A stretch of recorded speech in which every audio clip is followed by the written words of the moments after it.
আসসালামু আলাইকুম রহমতুল্লাহ। সুপ্রিয় চাকরি প্রত্যাশী ভাই বোনেরা, বাংলাদেশ পল্লী বিদ্যুতায়ন বোর্ড একটি নিয়োগ বিজ্ঞপ্তি প্রকাশ করছে, যা মেগা সার্কুলার হিসেবে দেখা যায় যে 1460 পদে, একটি ক্যাটাগরিতে 1460 পদে নিয়োগ দিবে বাংলাদেশ পল্লী বিদ্যুতায়ন বোর্ড। আবেদন ডেডলাইন 21 জুলাই 2026।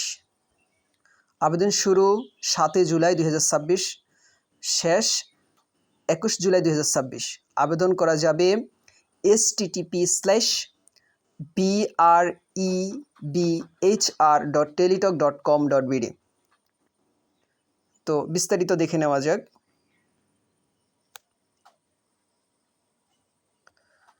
মিটার রিডার পদের নাম হচ্ছে মিটার রিডার কাম মেসেঞ্জার, চুক্তিভিত্তিক। এই পদটা হচ্ছে চুক্তিভিত্তিক। পদ সংখ্যা হচ্ছে 1460, 1460টি, কম বেশি হতে পারে।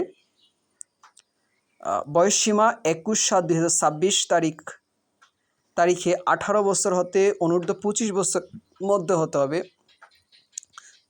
প্রয়োজনীয় শিক্ষাগত যোগ্যতা ও অভিজ্ঞতা: প্রার্থীকে এসএসসি সমমান পরীক্ষা উত্তীর্ণ হতে হবে। প্রার্থীর অবশ্যই যোগ বিয়োগ গুণ বা ভাগ করার দক্ষতা থাকতে হবে এবং হাতের লেখা সুন্দর হতে হবে। প্রার্থীকে অবশ্যই সৎ, বিশ্বস্ত, উত্তম চরিত্রের এবং সুন্দর ও সুঠাম দেহের অধিকারী, ভালো ব্যক্তিত্ব সম্পন্ন হতে হবে।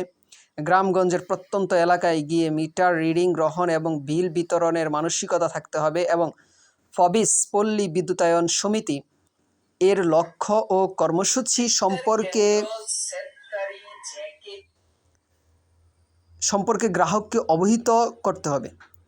বাইসাইকেল চালনায় পারদর্শী হতে হবে এবং অবশ্যই নিজস্ব বাইসাইকেল থাকতে হবে। চূড়ান্তভাবে নিয়োগের লক্ষ্যে নির্বাচিত প্রার্থীকে যোগদানের সময় নিরাপত্তা জামানত হিসেবে পবিসের ক্যাশ শাখায় 10,000 টাকা প্রদানের সামর্থ্য থাকতে হবে।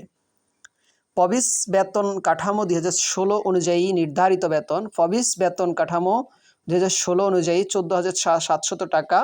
এছাড়া চুক্তির নিয়ম অনুযায়ী অন্যান্য ভাতাদি প্রাপ্য হবেন। আবেদন ফর্ম পূরণ ও পরীক্ষা অংশগ্রহণ সংক্রান্ত: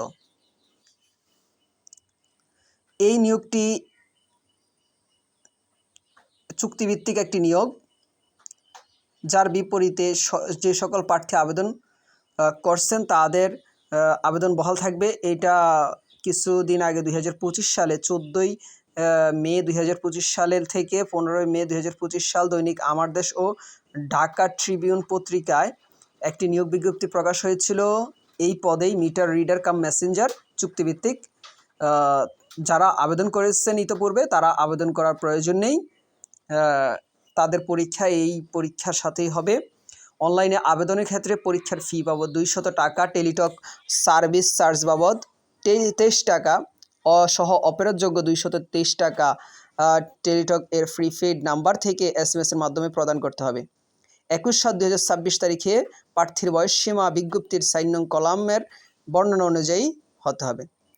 18 বছর এর কম বয়সীদের আবেদন করার প্রয়োজন নেই। প্রার্থীর বয়স কম বা বেশি হলে আবেদনপত্র গ্রহণযোগ্য হবে না। 5. যে সকল প্রার্থী নিয়োগ প্রাপ্ত হবেন তাদের চাকরি চুক্তির শর্তানুযায়ী পরিচালিত হবে এবং তাদের চাকরি কোনো ক্রমে স্থায়ী করা হবে না। নির্ধারিত তারিখ ও সময়ের পর আবেদন গ্রহণ করা হবে না। সরকারি, আধা সরকারি, স্বায়ত্তশাসিত সংস্থা, প্রকল্প খাতে পল্লী বিদ্যুৎ সমিতিতে কর্মরত প্রার্থীগণকে যথাযথ কর্তৃপক্ষের অনুমতিক্রমে আবেদন করতে হবে এবং এ সংক্রান্ত নির্ধারিত ঘর পূরণ করতে হবে। প্রার্থীদের শুধুমাত্র লিখিত MCQ পরীক্ষা গ্রহণ করা হবে। এছাড়া আবেদন সংক্রান্ত বিস্তারিত ডেসক্রিপশন বক্সে দেওয়া থাকবে এবং আবেদন সংক্রান্ত যে কোনো তথ্যের জন্য কিংবা আবেদন করার জন্য আপনারা ইনবক্সে কিংবা কমেন্ট সেকশনে জানাতে পারেন। ধন্যবাদ সবাইকে। আসসালামু আলাইকুম ওয়া রাহমাতুল্লাহ।